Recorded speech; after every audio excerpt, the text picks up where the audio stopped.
Well, welcome back, curd nerds. This video is a blue cheese that I made called Petit Bleu. Now the ingredients: 4 litres of milk, calcium chloride if you're using homogenized milk, some aromatic mesophilic, some Penicillium Roqueforti, liquid rennet, some cheese salt, and you'll need 4 camembert hoops for this recipe. So I've just put in the milk. There's only 4 litres, that's 1 gallon. For those of you who do imperial still. So I'm heating that up now using my double boiler system up to the target temperature of 30 degrees Celsius, which is 86 Fahrenheit. So to that I'm going to add my calcium chloride, just to add a little bit more soluble calcium into the cheese. Now I'm cheating, I'm actually using a blend. A little bit about that in a second. This is a Mad Millie blue cheese culture blend, and you can pick that up in Australia, and I think in the US, definitely New Zealand, and some other places now. You use that for 4 litres of milk, 1 full sachet. Now that's got aromatic mesophilic, which is better known as Flora danica, and it's also got the Penicillium Roqueforti. Now this culture does produce a little bit of gas, which actually helps with the development of the veins in the cheese.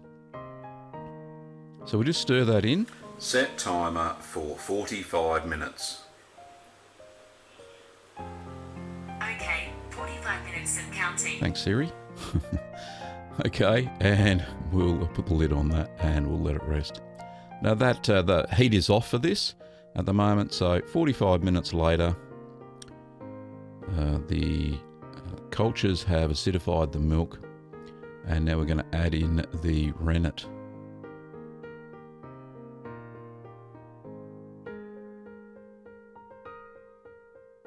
So here's our liquid rennet diluted with our non-chlorinated water.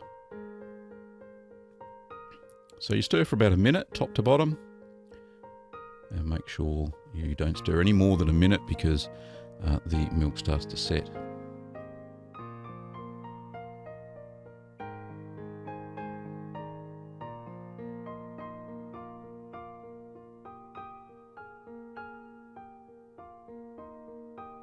So pop the lid on. Set timer for 60 minutes. Okay, it's set, and the suspense is killing me. That's Siri, she's funny. Anyway, so 60 minutes later, we pull that off, and we're going to check for a clean break. So I'm just going to put my clean pinky in there, pull it up, and yep, there's a nice clean split. So that is ready to cut the curd. We're going to cut the curd into 1/2 inch or 13 millimeter pieces. Now I'm just using my curd cutter, and we'll just quickly whip that through. So that's done the horizontal cuts. Now I'm going to do the vertical cuts with my curd knife. Now just sped this bit up. So do it one way and then perpendicular the other way, and we should have our little cubes.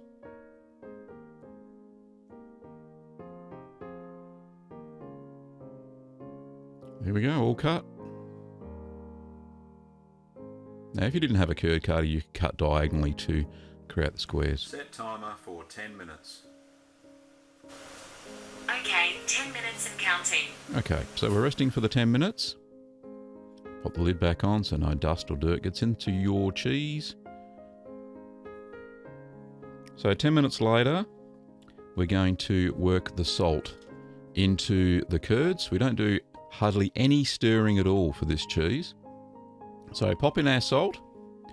It's 1 tablespoon, and we're going to mix that through. So remember to use a non-iodized salt. It can be coarse or fine, it doesn't matter, as long as it doesn't have any iodine in it. Iodine kills the culture and stops the development of the Penicillium Roqueforti. So give that a decent stir. It's only for about a minute.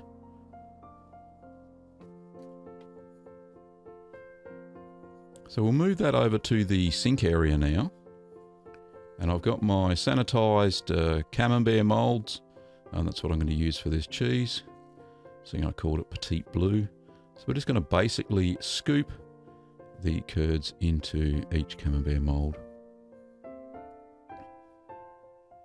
So this only takes about 5-10 minutes. Now you won't fit it all in, so you'll have to wait for a few minutes, maybe 5-10 minutes, and then come back and then fill the rest up.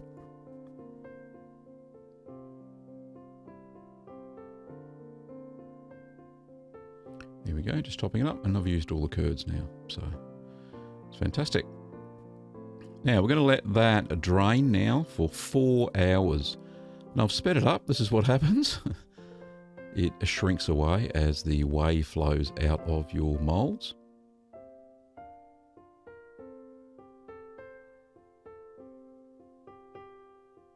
And it's shrinking even more. So after 4 hours, we're going to flip it over. Notice I've got a board at the top and a board at the bottom, and I've got some sushi mats there, or draining mats, and I simply hold them together tightly and I flip it over. So I can do all 4 at once. So you just got to be a little bit careful. Just make sure that when you do turn it over, maintain the pressure on the 2 boards and you won't have any trouble. So don't touch them, just make sure they've slipped away. They have formed a skin by now, which is good, which assists when you turn the cheese over. So after another 2 hours, you flip it over once more.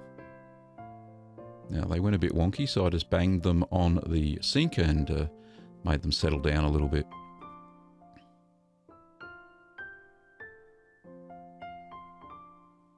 Okay, now I'm going to put those in maturation boxes now, and we're going to allow them to rest overnight. Now I recommend that you let them rest. Still forming in the mold, they're still draining whey off. So you've got to put them on, so I've got mats in those maturation boxes, so they're raised off the bottom, so don't sit in their own way. And I let them rest now for 24 hours. So I've just got the lids lightly on there. So 24 hours later, we can pull them out of the mold. So just gently tap and they pop out. See how thin they are? So that's well drained. They don't bulge or anything like that when you put them onto the mat. So they're very firm. So that's a good sign that they're ready to pull out of the mold. Now if they bulge or anything like that, then you know they're not ready, they haven't drained enough. So these are quite small. They probably come down to about, I'd say 1/6 of their original size, maybe 1/5. So we're going to, I'm going to salt it again. So I'm just going to use a teaspoon of cheese salt, and I'm going to sprinkle that over one side of all the 4 cheeses. Or maybe not, maybe a little bit more. So just, just so the surface coated, and then you just give it a quick rub on your hand. Flip them over and do the same thing.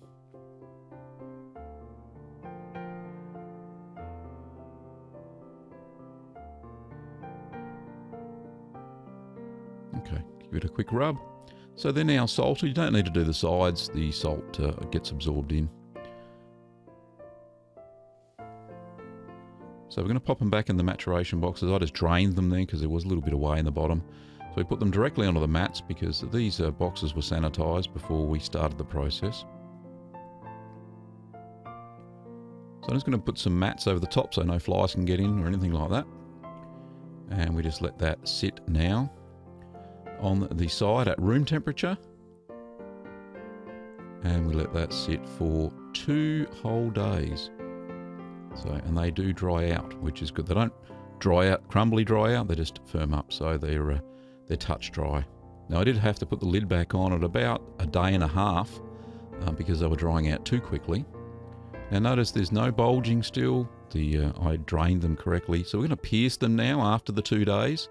So I'm just using a sanitized probe of a milk thermometer, which I use for checking the target temperature. So just probe nearly all the way to the bottom. And I only do it on one side, so I don't know how many holes there are, but there's enough. I do 2 circles and then a couple in the middle.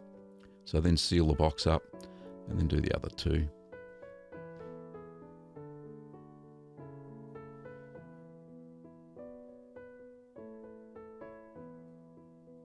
Okay, now obviously I've sped this up, so yeah, it's a little bit faster than normally would. It'd probably take about 5 minutes to do this.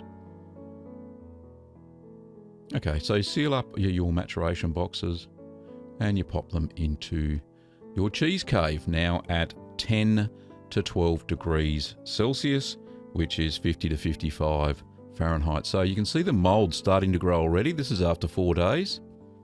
Now, one box is growing mold faster than the other box.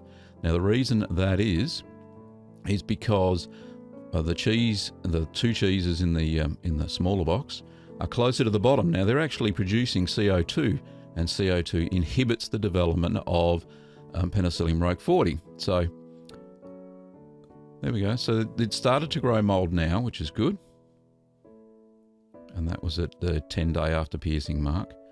So have a look at these babies. Now, these have some good mold development, starting to get even. They're still very firm. They're not mushy or anything like that. So it's nice, smooth, even growth. Just the sort of stage you want to be at about the 10-day mark. Now what I'm going to do to get the mold to grow a bit faster on those ones, I'll just swap them over.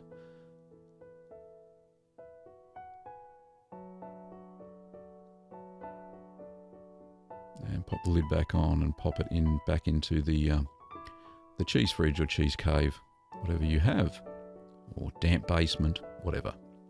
As long as it's at the target temperature of 10 to 12 degrees Celsius.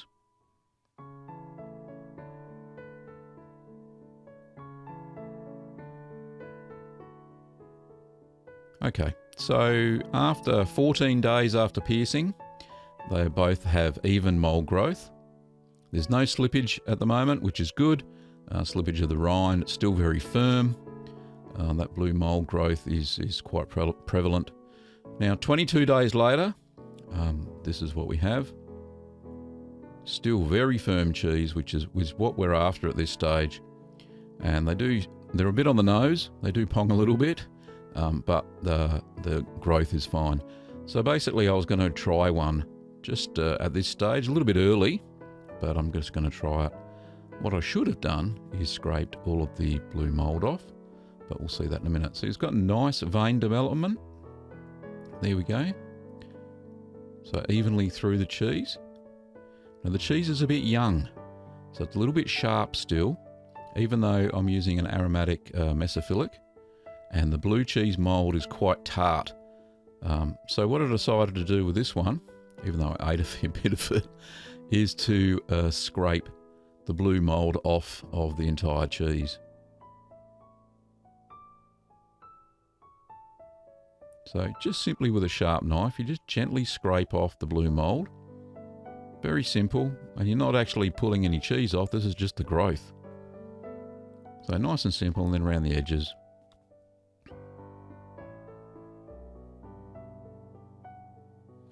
Now I gave a piece of this cheese to my wife Kim, and she loved it at this stage. I still thought it was a bit under-ripened.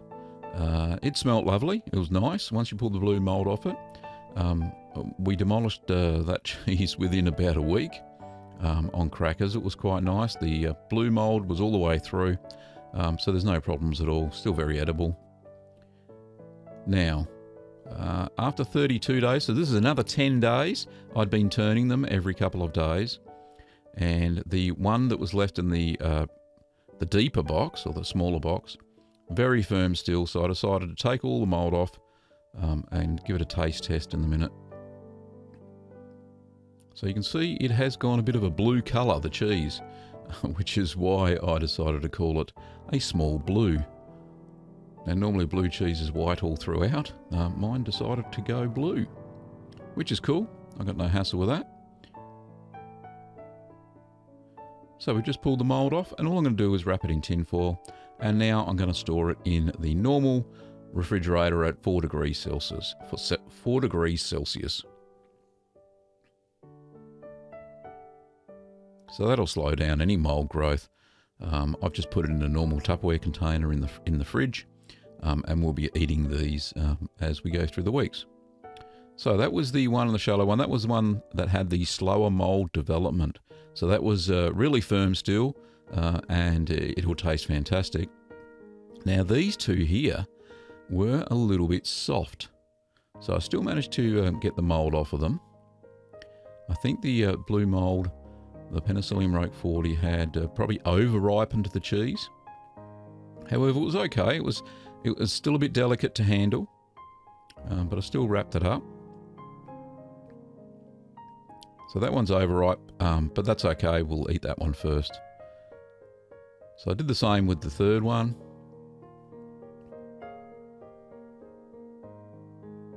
Now, as I mentioned before, there's very little cheese coming off when you pull that blue mold off. It is just the mold. You can still see the holes in the top. I haven't, changed the shape of the cheese at all. Now, it is quite runny. This is at about 10 degrees Celsius. So I just pulled a little section out. I wanted to try it. You can see it's white in the middle, so it's got a lovely paste. It's smooth. There are some veins in it through, and it tasted fantastic. It was one of the most delicious blue cheeses that I think I've ever made. Now, I don't know if it was the blue aromatic mesophilic blend sachet that I used. Now, here's a close-up.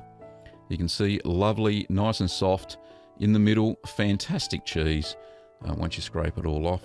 Don't mind the colour, but it took 38 days from start to finish. So a lovely, quick cheese. Give it a go. And don't forget that you can subscribe to the channel, so do that now. And if you want to buy any kit supplies for cheese making, pop over to littlegreenworkshops.com.au. Thanks for watching, and we'll see you next time.